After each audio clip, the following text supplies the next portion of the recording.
Selamat berjumpa kembali dalam layanan audio Sahabat Seperjalanan. Hari ini adalah hari Kamis 19 Juni 2025. Tema renungan saat teduh kita dengan judul Jauhi Penyembahan Berhala. Firman Tuhan terambil dalam 1 Korintus 10 ayat 14 sampai dengan ke-17. Karena itu saudara-saudaraku yang kekasih, jauhilah penyembahan berhala. Aku berbicara kepada kamu sebagai orang-orang yang bijaksana. Pertimbangkanlah sendiri apa yang aku katakan, bukan kacauan pengucapan syukur. Yang atasnya kita ucapan syukur adalah persekutuan dengan darah Kristus. Bukankah roti yang kita pecah-pecahkan adalah persekutuan dengan tubuh Kristus? Karena roti adalah satu, maka kita sekalipun banyak adalah satu tubuh, karena kita semua mendapat bagian dari satu roti yang sama. Mari kita berdoa.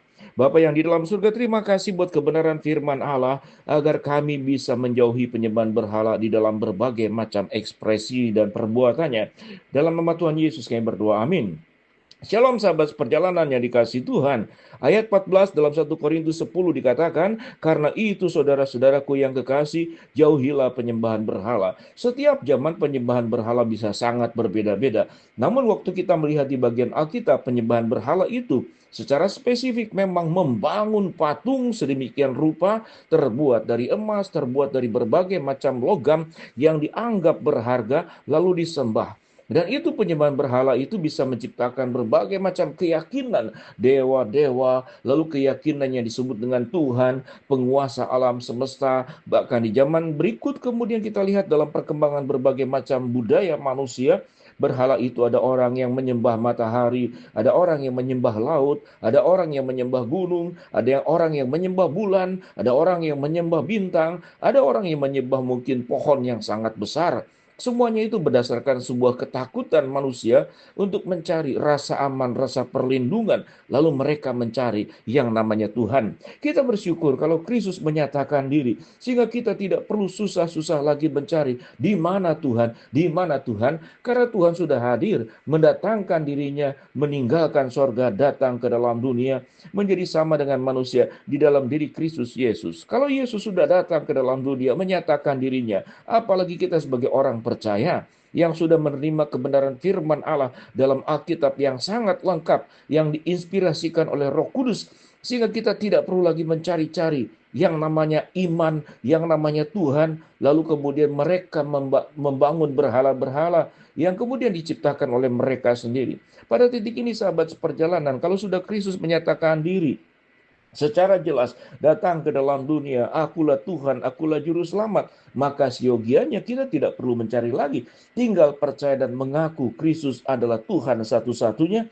Dan apalagi kita lihat dari titah Tuhan, 10 hukum Tuhan, jangan ada padamu ilah lain di hadapanku, jangan menyebut nama Tuhan Allahmu dengan sia-sia, hormatilah dan kemudian tunduklah untuk bisa memperingati hari Sabat. Sabat adalah bentuk mengingat akan Tuhan yang maha baik.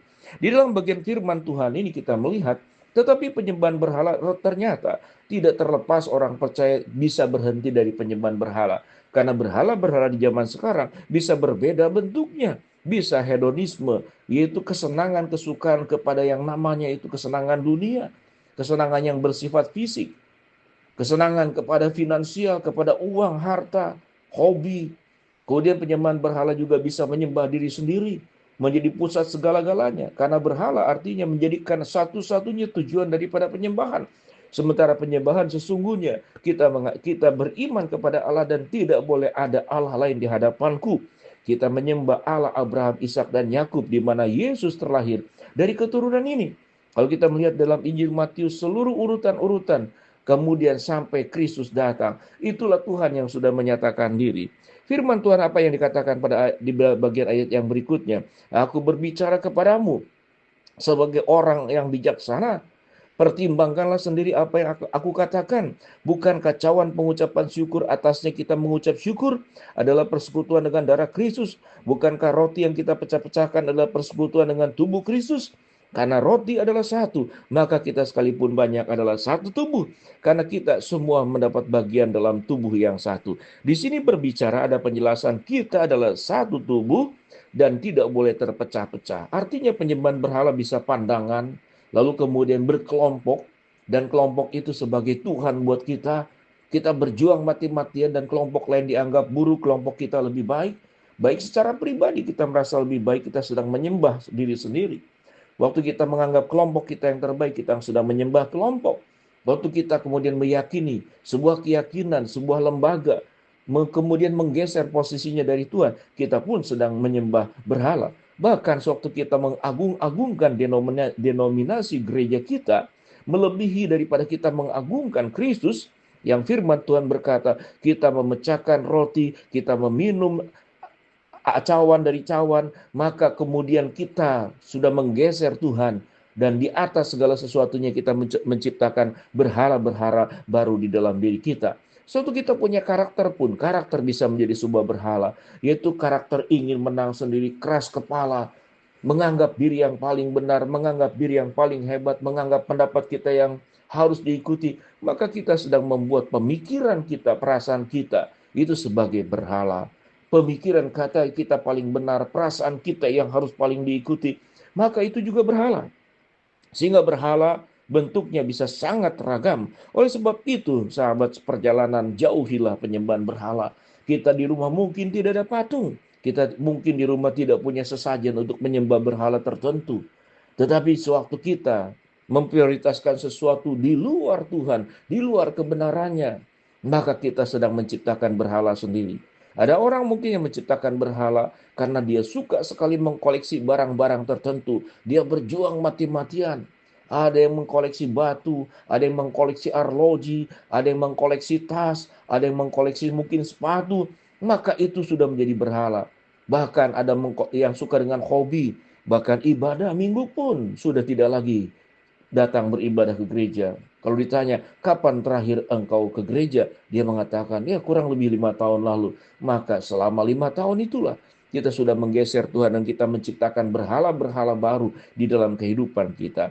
Sahabat seperjalanan, kalau cawan ucapan syukur di mana darah Kristus sudah tercurah kepada kita, kalau tubuh Yesus sudah terpecah untuk kita, apakah kita masih menciptakan berhala-berhala baru di dalam kehidupan kita? Maka firman Tuhan pada ayat yang ke-14, karena itu saudara-saudaraku yang kekasih, jauhilah penyembahan berhala.